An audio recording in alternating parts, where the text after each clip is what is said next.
Boa noite, irmãos. Graças a Deus, temos a oportunidade de estarmos novamente na casa de Deus para cultuá-lo. E no momento do louvor eu estava pensando que Deus tem querubins, tem serafins, tem anjos. Pensa numa adoração de altíssima qualidade que Ele tem ao seu dispor lá no céu. Essa turma deve ser bem afinadinha, né? Agora, apesar dele ter todo esse exército de seres angelicais, Ele chamou você e eu para sermos seus adoradores. Alguns não tão afinados, alguns não cantam nada como eu, mas pela sua infinita graça, Ele recebe o nosso louvor, Ele recebe a nossa adoração. E não só aqui, Ele está nos preparando para eternamente receber a nossa adoração. E nós vamos lá, ao lado dos querubins, ao lado dos serafins, ao lado de todo o exército celestial, a gente vai colar lá do lado deles e vamos fortalecer esse grande coral em adoração. Santo, santo, santo, santo é o Senhor. Irmão, é bom demais. A graça de Deus é extraordinária. Por isso que o salmista falou, a graça de Deus é melhor do que a vida. Abra sua Bíblia no livro de Gênesis, capítulo 42. Se você perder essa inscrição no SEAB, só daqui 2 anos você vai poder fazer o SEAB. Porque o SEAB só abre a cada 2 anos. Então, não perca essa oportunidade. E se você conhece alguém, que você seja instrumento na vida dele, motiva ele a fazer esse investimento na vida dele, passar 2 anos estudando de Gênesis a Apocalipse de forma panorâmica cada um desses livros, tá bom? Temos lá fora uma equipe no site da igreja. O importante é que você não perca essa oportunidade. Temos recebido muitas pessoas novas em nossa igreja.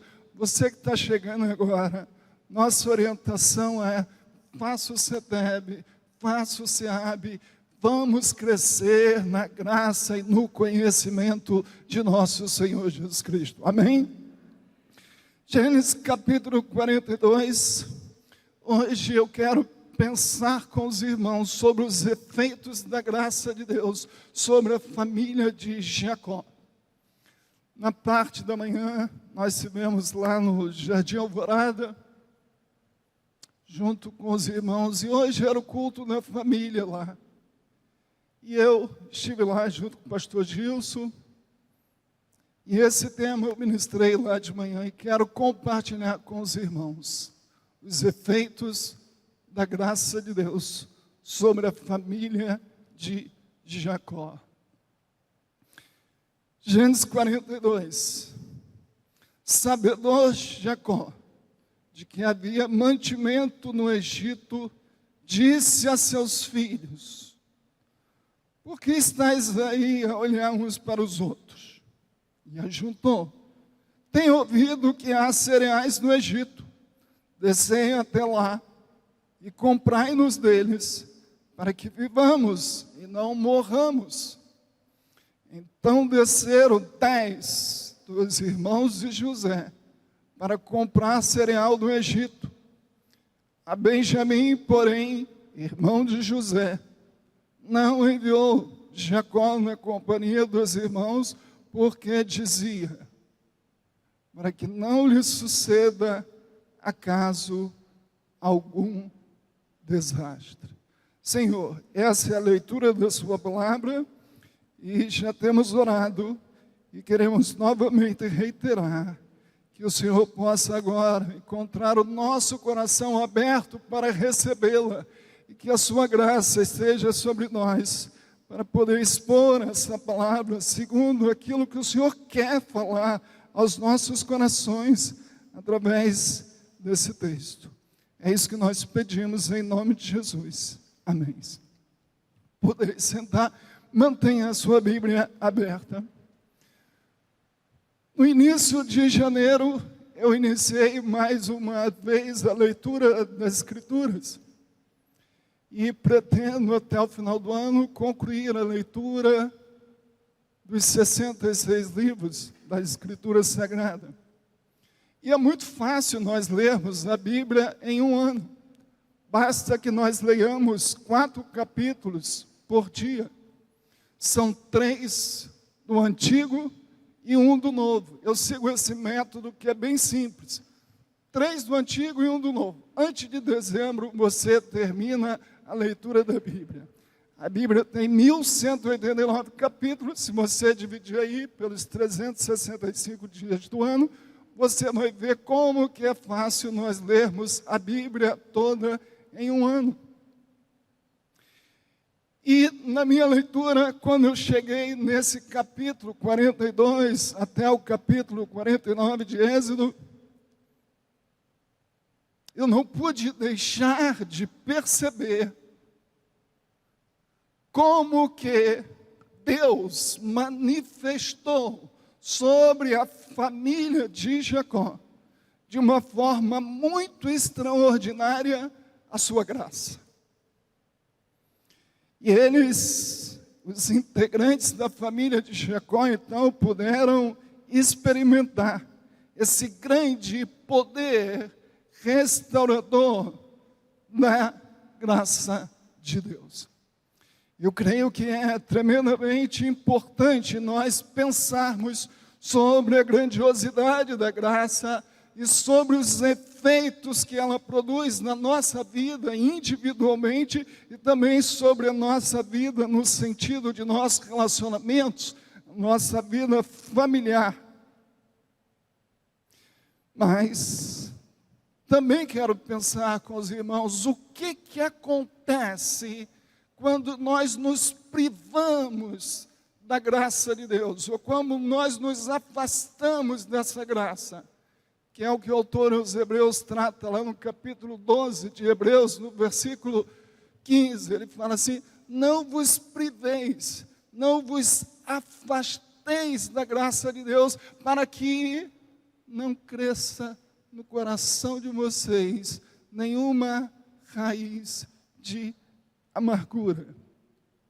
Quando ele fala em amargura, no Antigo Testamento é usado a palavra amargura, ela tinha um sentido de coisa venenosa. Então, quando se falava de algo amargo, também se referia a algo venenoso.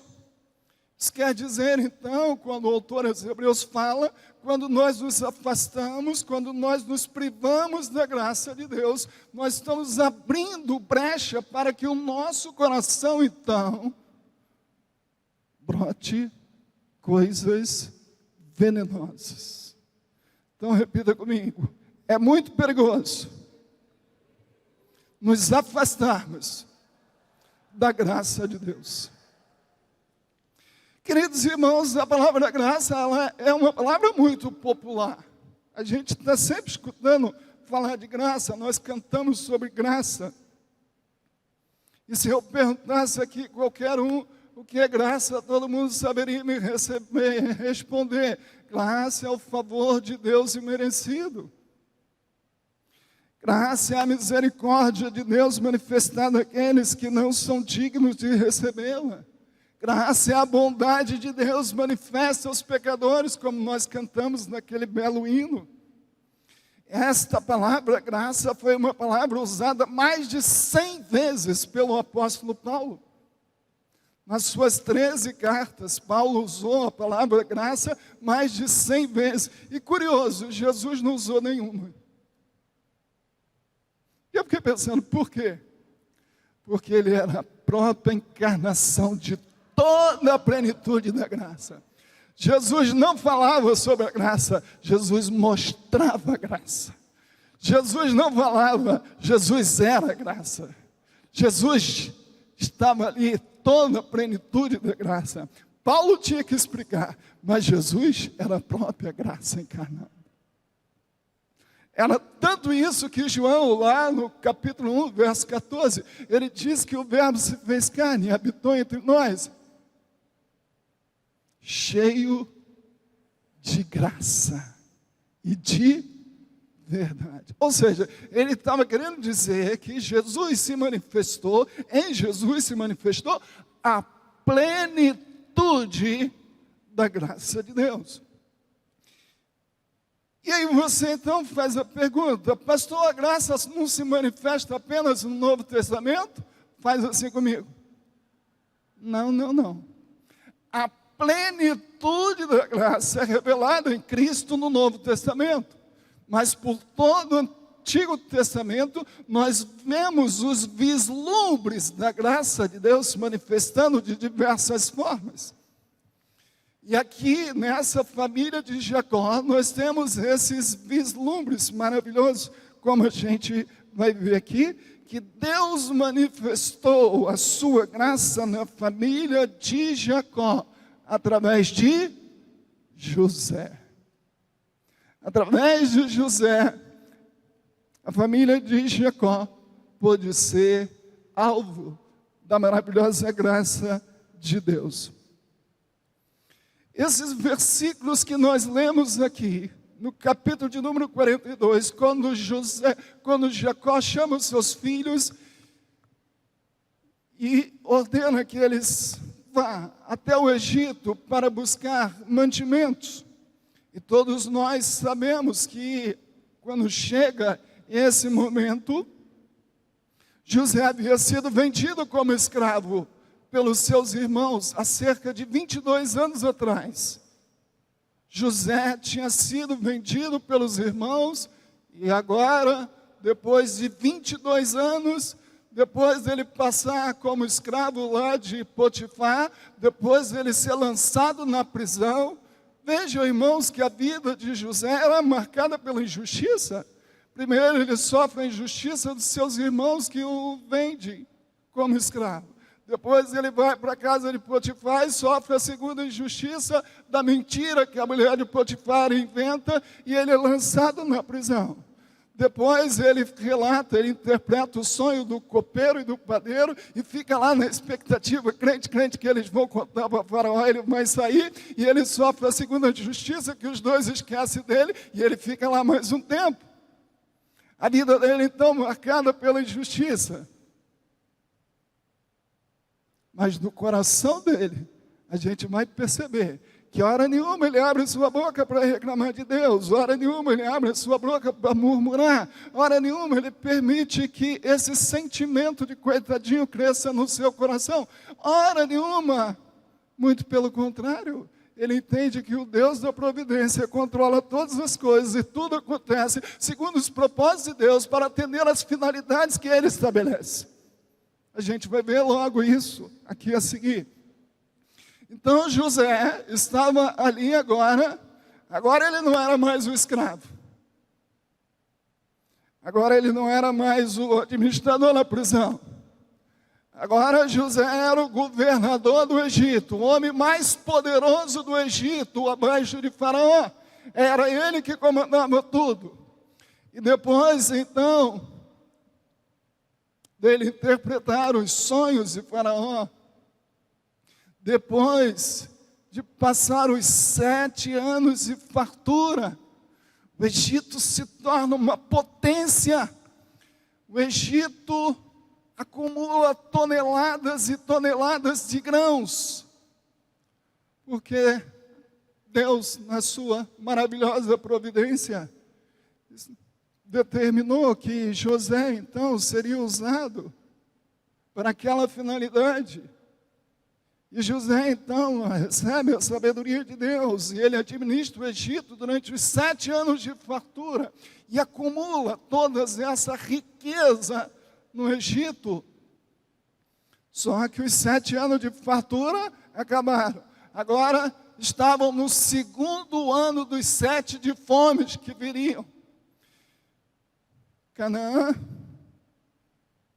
estava vivendo uma grande fome. Jacó estava vendo o seu celeiro zerado. Olhava para o fubá, não tinha. Olhava para o trigo, não tinha. Ou seja, a despensa estava vazia. Ele então escuta falar que no Egito tinha fartura de grãos. Ele chama os seus 10 filhos e fala: o que vocês estão fazendo aí, olhando um para o outro? Arrumem aí, vão lá para o Egito buscar mantimentos lá. E eles então saem, destinam ao Egito para buscar mantimento. E é o que nós lemos aqui no capítulo de número 42. Eles partindo em direção ao Egito para buscar alimento. Mas vejam, como disse anteriormente, irmãos, José foi usado por Deus para poder trazer o sustento para toda a sua família. Se não fosse a providência de Deus através da vida de José, a família de Jacó também teria perecido, porque não tinha alimentos. Mas repita comigo: Deus usa José para trazer sustento para a sua família. E quando os irmãos dele então chegam lá para buscar os alimentos, 22 anos sem ver os seus irmãos. Ele agora vê aqueles homens chegando. E ele reconhece: esses são meus irmãos. E certamente José lembra de tudo que passou, todo sofrimento, toda prisão, toda injustiça, tudo que ele viveu, ao ver aqueles irmãos.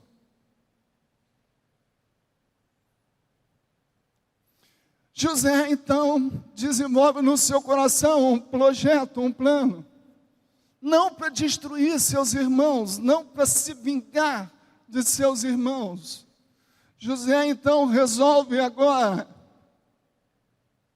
ser um instrumento de Deus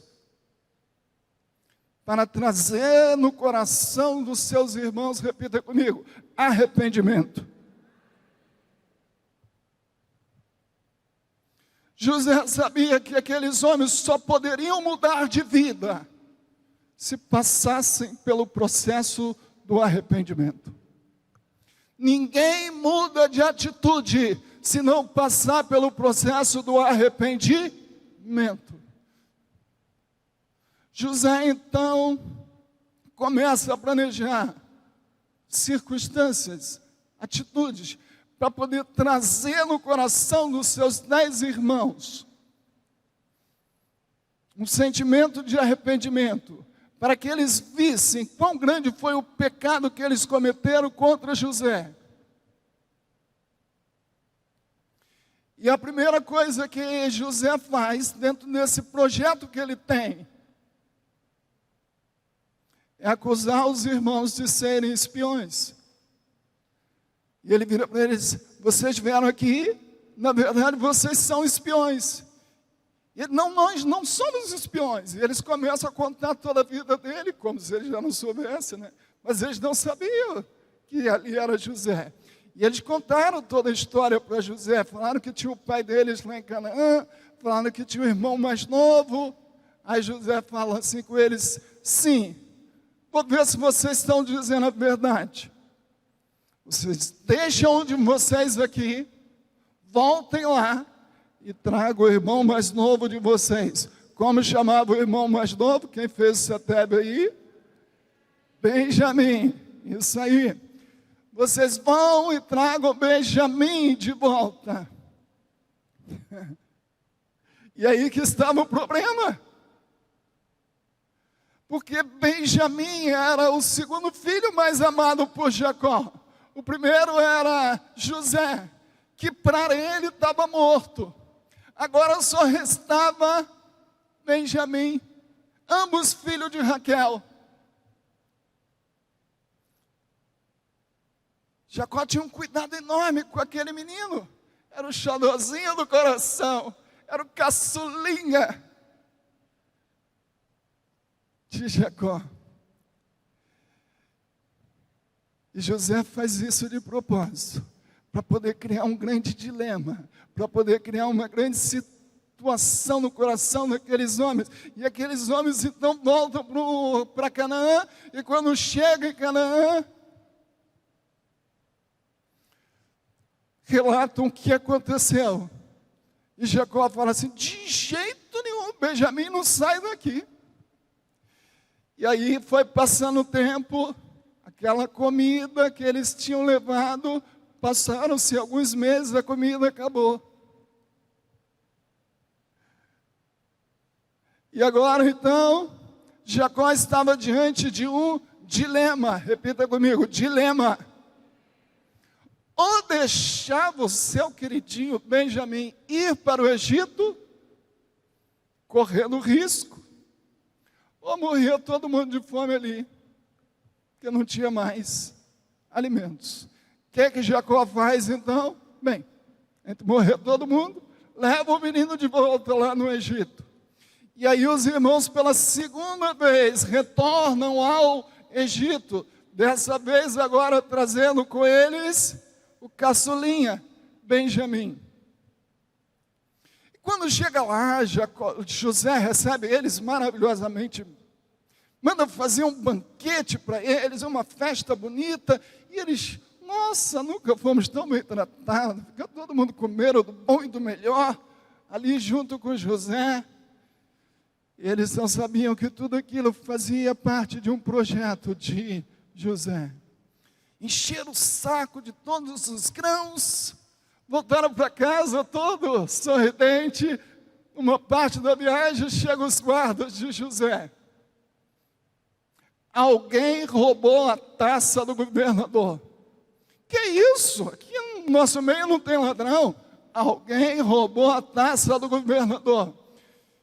Eles encheram a boca e falaram: se alguém roubou a taça, nós seremos escravos dele. E eles começaram a revistar. Aonde que estava a taça do governador? Nos sacos de alimentos de Benjamim. Então Benjamim tem que voltar com eles. E volta todo mundo. E agora, irmãos, o coração daqueles homens então fica apertado. E chega ali. E eles pensam consigo mesmo: nossa, nós já fizemos tanto mal para o nosso pai. Há 22 anos atrás, nós contamos uma mentira para ele. E ele sofreu tanto, pensando que nosso irmão José estava morto. E agora, por nossa culpa, ele vai perder agora o seu caçula Benjamim. Irmãos, aquilo foi remoendo dentro deles, o coração deles foi sendo, repita comigo, conduzidos ao arrependimento.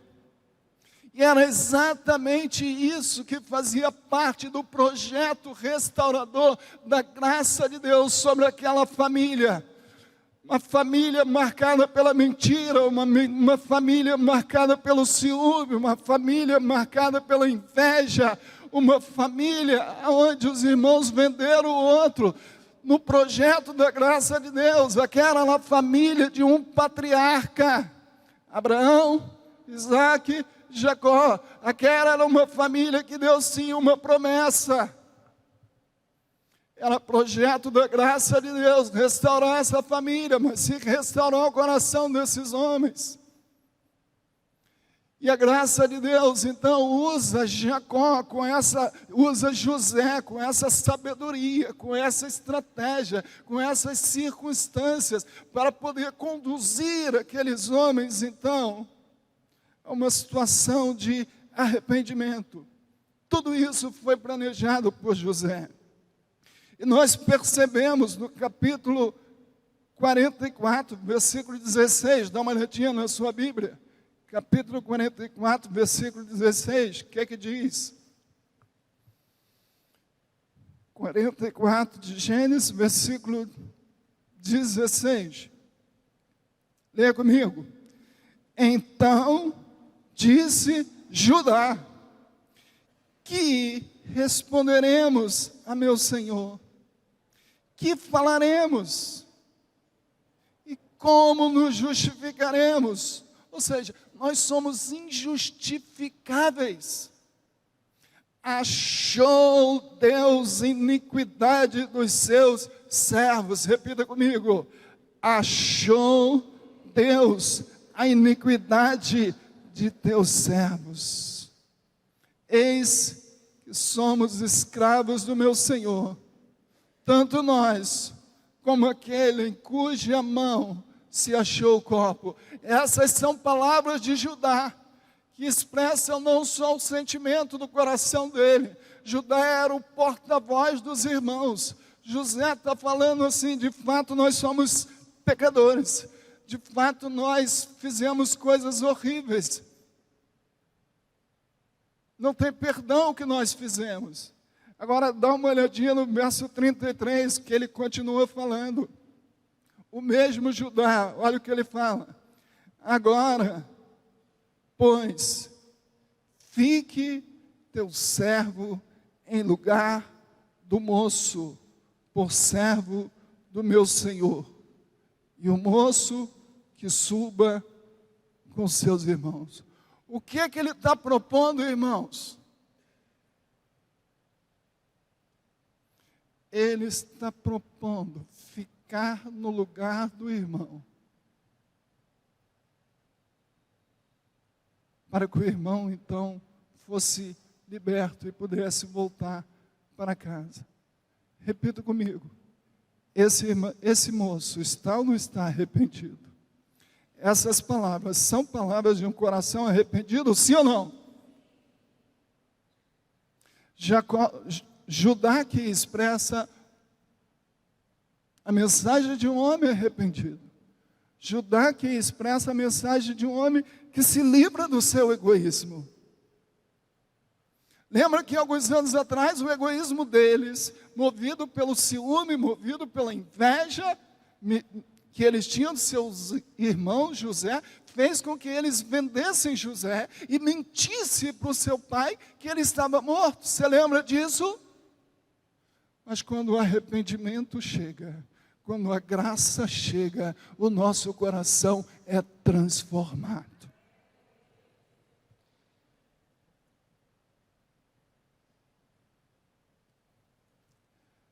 José, depois de escutar essas palavras, José então no seu coração celebra, e ele entende que os seus irmãos agora tinham caído em si, tinha visto o tamanho do seu pecado. José agora entende que os seus irmãos estavam arrependidos.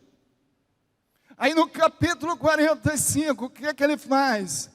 No capítulo 45, ele se revela aos seus irmãos. Já que vocês estão arrependidos, já que vocês viram o grande mal que vocês fizeram, agora então eu vou me revelar a vocês. E no capítulo de número 45, José agora vai se revelar aos seus irmãos. Olha que coisa linda. Capítulo 45. Então José, não se podendo conter diante de todos os que estavam com ele, o que é que ele fez? Bradou, gritou.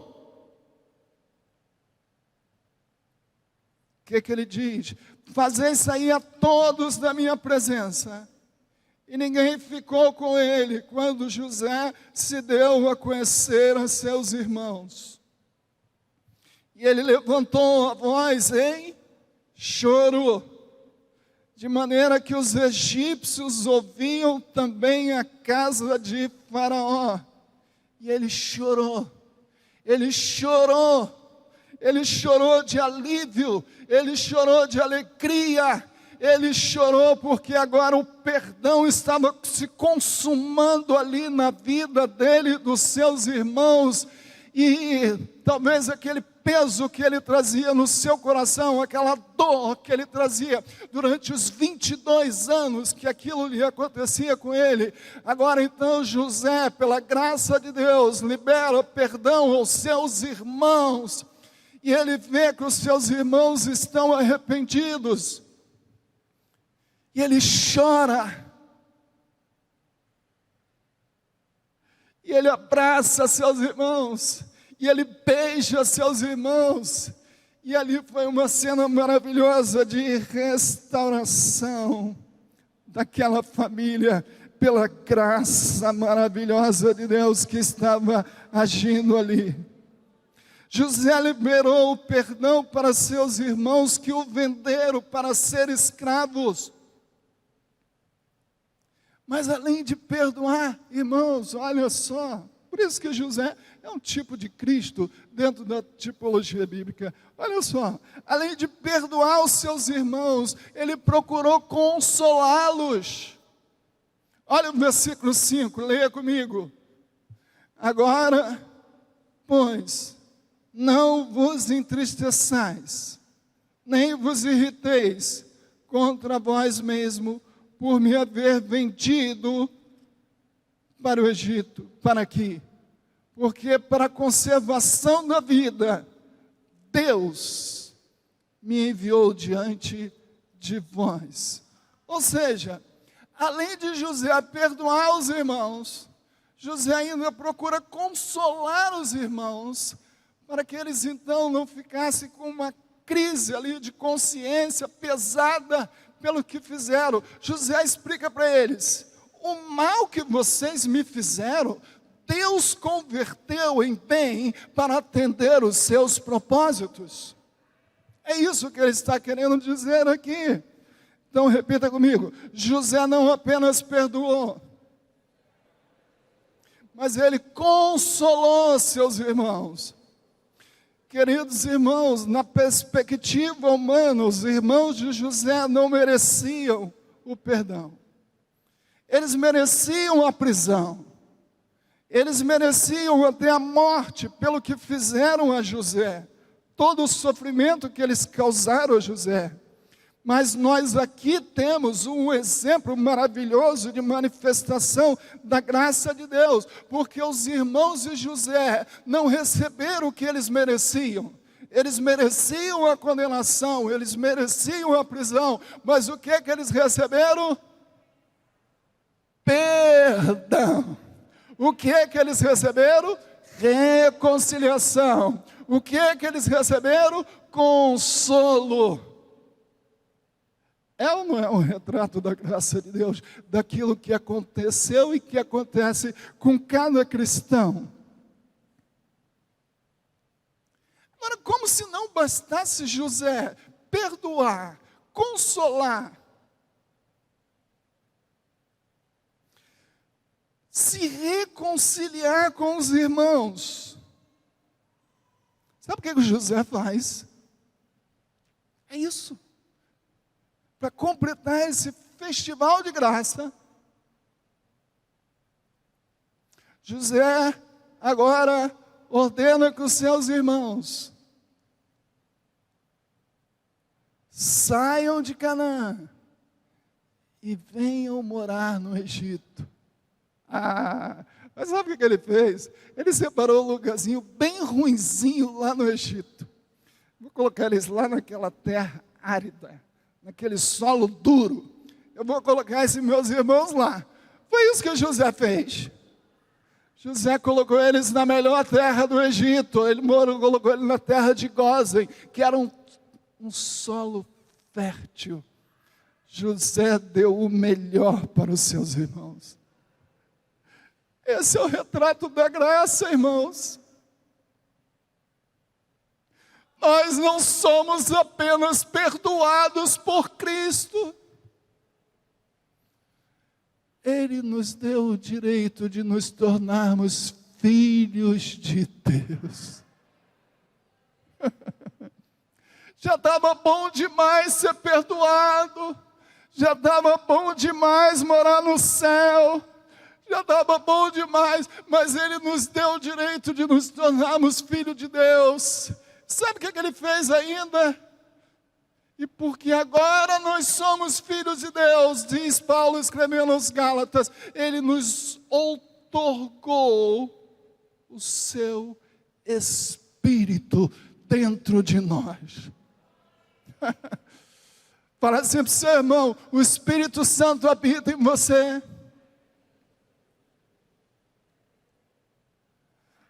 Nós fomos perdoados, nós fomos resgatados, nós fomos reconciliados.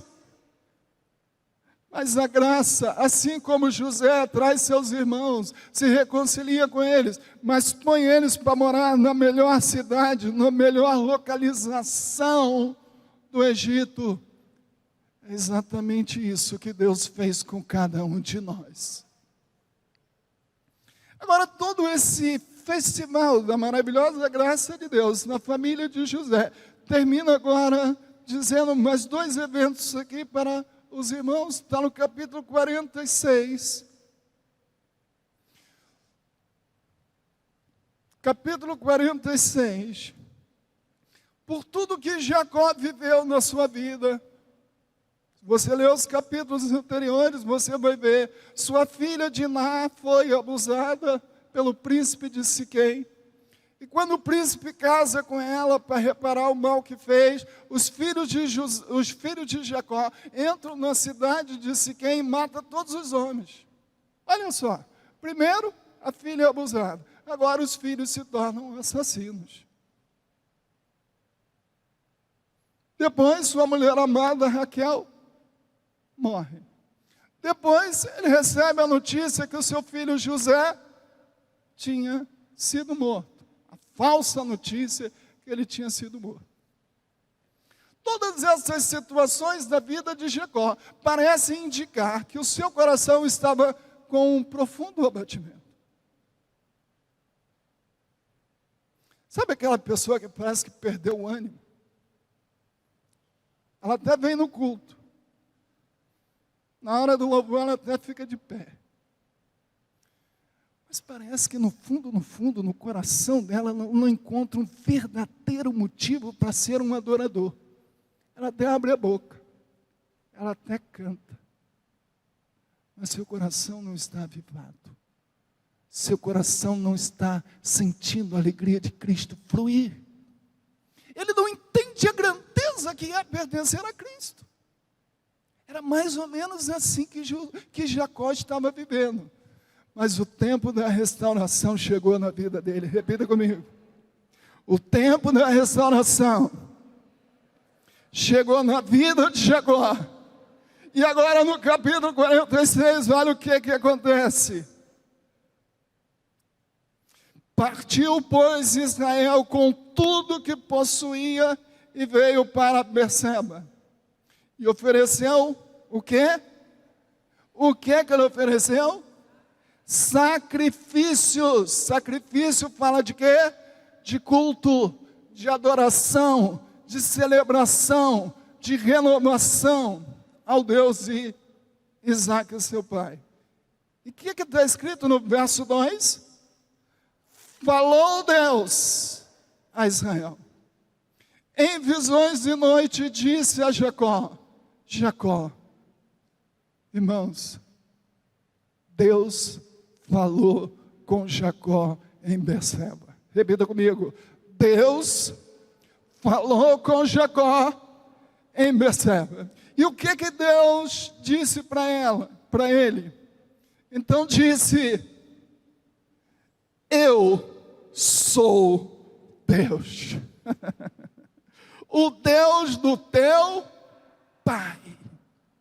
Não temas descer para o Egito, porque lá eu farei de ti uma grande nação. Eu descerei contigo para o Egito e te farei tornar a subir. Certamente a mão de José fechará os teus olhos. Quando ele chega aqui, perceba, quando ele oferece aqui o sacrifício, aqui ele ouve a voz de Deus. E Deus renova para ele as suas promessas. Você lembra onde começou a promessa? Com quem começou a promessa? Com seu avô, Abraão. A primeira promessa foi feita a Abraão. E Deus renova a promessa sobre Isaac. E agora sobre ele era agora o terceiro patriarca. Queridos irmãos, perceba, era um lugar muito especial para Jacó. Pois Abraão, seu avô, havia cavado um poço nesse local e havia vivido ali, depois que ele fez o sacrifício no Monte Moriá, conforme está escrito lá em Gênesis capítulo 21. Isaac, pai de Jacó, havia vivido em Berseba. E Deus falou com Isaac nesse local, em Berseba. Foi em Berseba que Jacó partiu para Padã Arã, quando ele fugia do seu irmão Esaú. Berseba é o lugar do culto, é o lugar da adoração, é o lugar da renovação, é o lugar onde a promessa de Deus foi renovada na vida de Jacó. Pela graça de Deus, que se manifestou através da vida de José. Agora então, a adoração, o coração de Jacó pôde ser restaurado para a adoração e para o culto a Deus. E ele parte para o Egito, mas ele parte para o Egito sabendo que a promessa de Deus foi renovada sobre a vida dele. E em último lugar, a graça continua. E o último gesto desse homem está no capítulo 48. Dá uma olhadinha comigo, 48. Versículo 17 e 20. O último gesto, o último vislumbre da graça de Deus aqui, profeticamente anunciado aqui, está aqui. Jacó, agora chegou o tempo dele partir. E depois de viver com sua família e com seu filho José lá no Egito, ele chega lá com 130 anos e ele morreu com 147 anos, ou seja, ele pôde viver 17 anos desfrutando da bênção de Deus. E agora chegou o tempo do Senhor o recolher, e ele chama José. E manda que José chamasse seus dois filhos, Manassés e Efraim. E Jacó agora então coloca a mão direita sobre a cabeça do filho mais novo de José, que era Efraim. José tinha dois filhos, Manassés o mais velho e Efraim o mais novo. Os irmãos sabem que a bênção da primogenitura pertencia ao primogênito, por direito. Por costume daquele povo, a bênção da primogenitura pertencia ao filho mais velho. E o que Jacó faz? Jacó faz assim, ó. Cruza as mãos, coloca a mão direita sobre a cabeça de Efraim e a mão esquerda sobre a cabeça de Manassés. Aí José fala assim, não, papai, está errado, não é assim não. Inverte aí a posição. Jacó fala, não estou errado não, eu sei o que eu estou fazendo. Jacó então abençoa o mais novo, no lugar do mais velho. E a bênção então é transmitida ao filho mais novo. O que isso quer dizer? É exatamente isso que anuncia o que a graça de Deus significa. O filho mais velho era o filho que teria o direito. Mas a graça de Deus é exatamente isso. Deus não faz aquilo que merecemos. Ele faz pela sua infinita bondade, pela sua infinita misericórdia. Isso apontava exatamente, profeticamente, para o cumprimento da promessa. Qual era a promessa, irmãos? Que da semente de Abraão nasceria um, que através dele todas as famílias da terra seriam benditas. Nasceria um, que seria aquele onde habitaria a plenitude da graça de Deus. E de quem eu estou falando? De quem eu estou falando? Jesus. É aquele que eu disse aqui, que João fala, e o verbo se fez carne e habitou entre nós, cheio de verdade. Ou seja, em Cristo, a graça de Deus se manifesta a todos os homens. E a graça de Deus, santos irmãos, sobre a família de Jacó, ela foi derramada sobre todos aqueles irmãos, e todos aqueles relacionamentos foram restaurados. A provisão chegou, o culto, a adoração foi restaurada na vida daquela família. E a história da família de Jacó mostra que Deus tem o controle sobre todas as circunstâncias, e Ele pode mudar até mesmo aquelas situações que foram frutos da nossa maldade, do nosso coração, do ciúme, do rancor, como o que aconteceu na família de Jacó. A graça mudou o destino daquela família.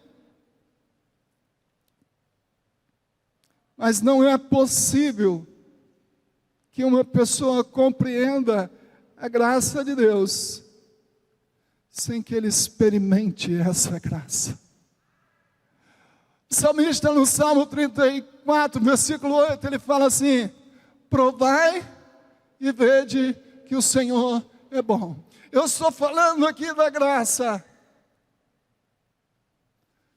E por mais que eu fale, por mais que qualquer pastor exponha a graça de Deus, é impossível que uma pessoa a compreenda totalmente sem que ele experimente essa graça. É como se nós quiséssemos explicar para o nosso filho, para o nosso adolescente, o que significa estar apaixonado. Vou explicar o que significou quando eu me apaixonei por Simone. Se eu tivesse que explicar isso o meu filho, se fosse adolescente, por mais que eu falasse, ele não ia entender. Ele tem que sentir no coração.